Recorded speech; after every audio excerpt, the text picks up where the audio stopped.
Hello, everyone. So, I want to talk to us on some things regarding our children because this message goes to parents, goes to caregivers. While we parents,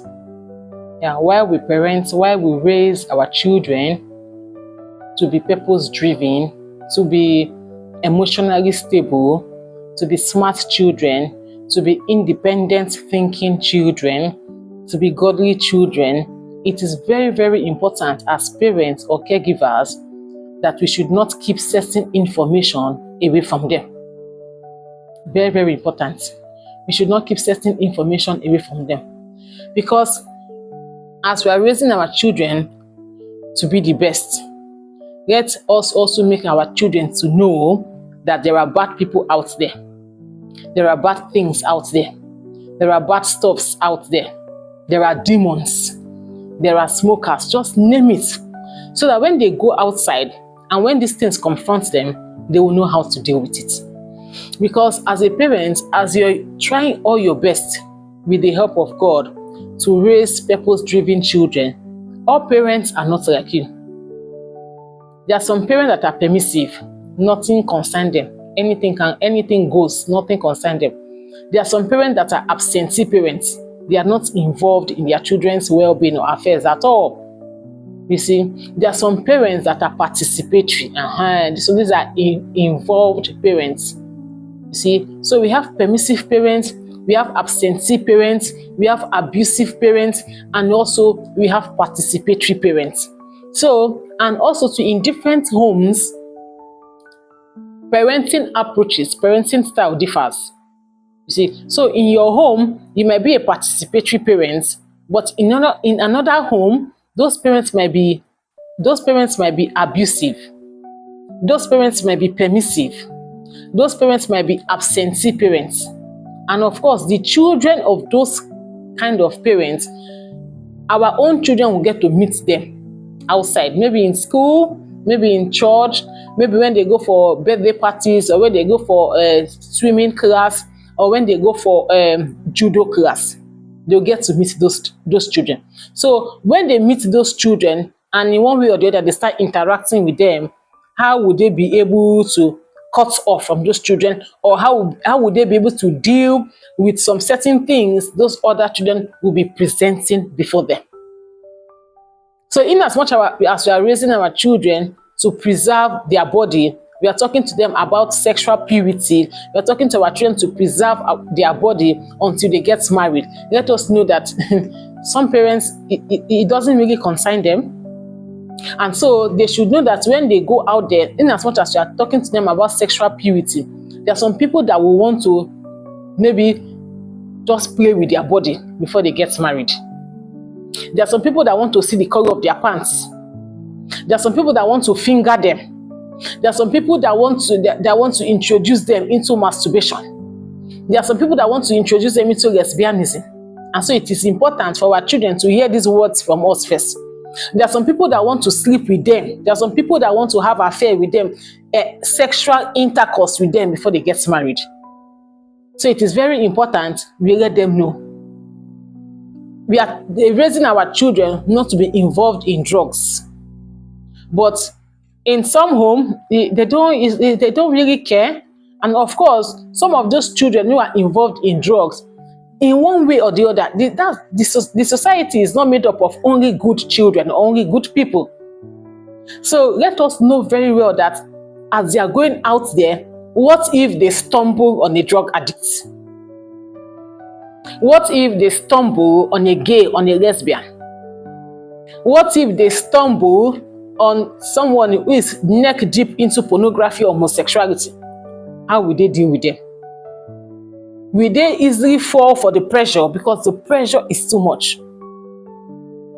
In fact, my sister-in-law the other day, because she's schooling abroad, so we were just distant. She told me that wow, it seems almost all the students from outside of the US who are schooling in that in school, it seems almost all of them, they just told them, okay, as you're coming to university, oh yeah, you'll be involved in drugs, you'll be involved in this one, you'll be involved in all manner of social vices you can think of. And so if you are not involved in any of these social vices, they see you as an old school or as an archaic person. So our children definitely will come across these kind of children in the university, name it, anywhere, they'll come across them. And so how will they handle pressure from those children? How will they handle pressure?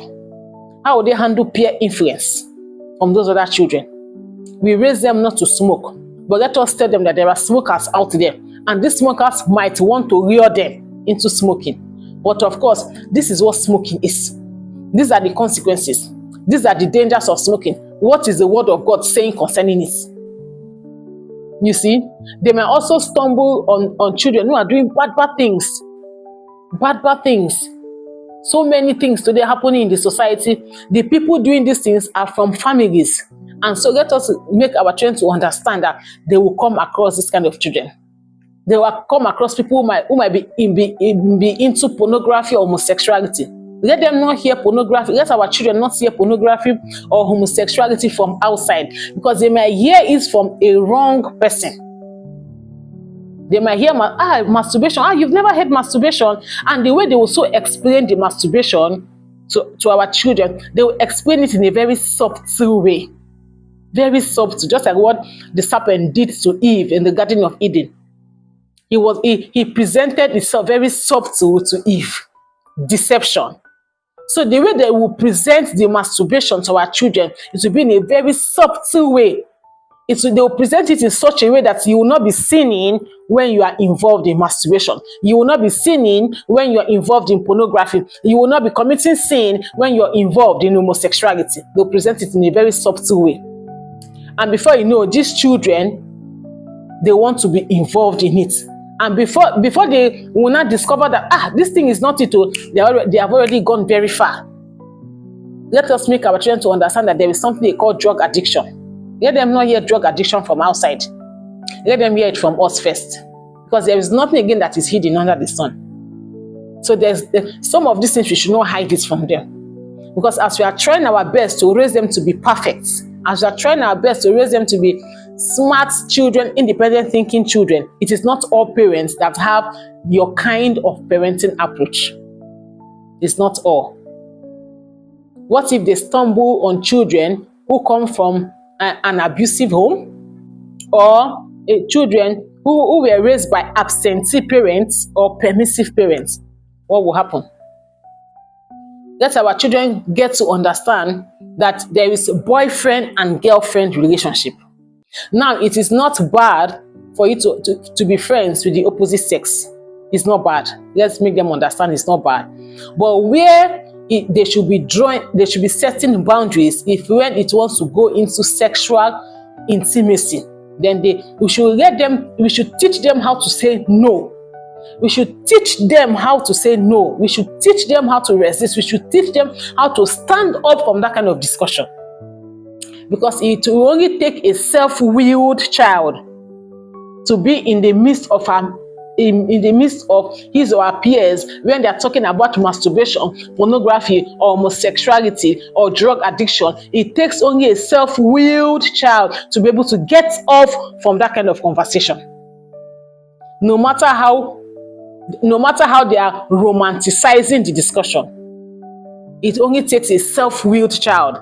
And so we must build that in our children. And but all these things, they should be aware. We are not training them to be involved in drug addiction, but they should be aware that there are drugs. There are people who take drugs. There are drug addicts. There are drug barons. We should let them know that there are people who are into homosexuality. Name it, all this ideological orientation. We should let our children know that those things exist. But again, let us tell them this is it, this is it, this is what it is, these are the consequences, these are the dangers, and this is what God is saying concerning it. This is what God is saying concerning it. God is against it in its totality. Don't just say God is against it. Open the scriptures and talk to them about it. Let them have the fear of God in them. Because you know something, we will not be with our children forever. Yeah, it's not possible. No, we will not be with our children forever. At some point in their life, they will have to move. They will move on. whether for higher education, university, name it. There at some point, our children will have to move on. And so it is what we have put in them, it is what we have invested in them that they will begin to manifest. Let us talk to them about peer influence. That peer influence is out there. In fact, the pressure is heavy. Let's see, and when we are saying this, let us not romance it. Let us tell them that peer influence is there. Peer pressure is heavy, very heavy, very heavy.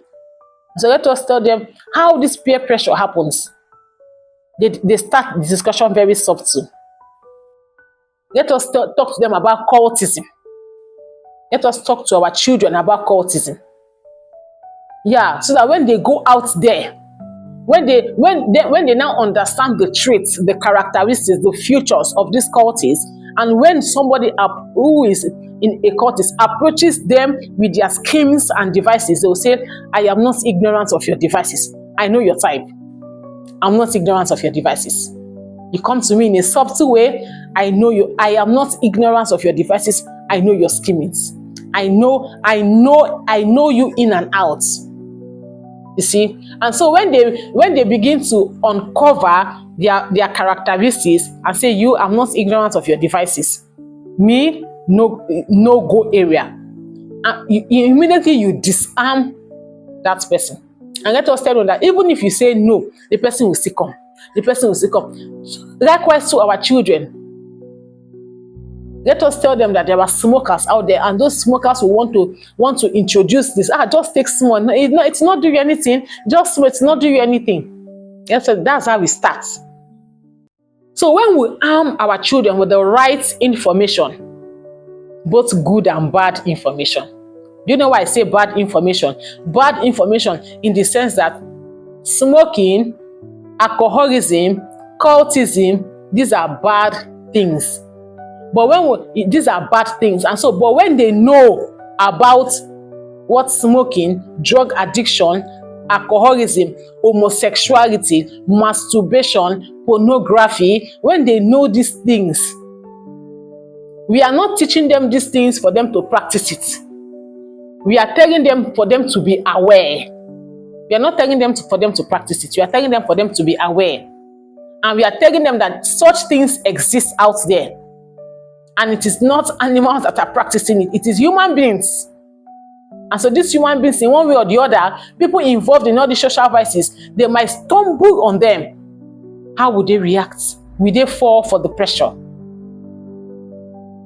How would they walk? How would they be able to address it even when the pressure is very high? So it's very important. Let us share this information with them. Sit them down and talk to them really well. Let us tell them that it's not every fight they should be involved in. Choose your battles wisely. Let us tell them that there's how people will start a certain discussion. They should not be part of that discussion. They should have that self-will to stand up.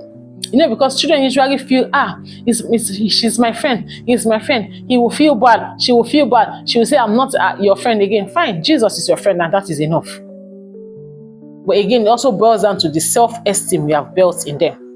Self-esteem, self-awareness. Very, very important. I am Grace, a wife, a mother, and a parents coach. I'm the founder of the Women's Theatre. Please, I want you to subscribe, comment, like, and share. Thank you so much.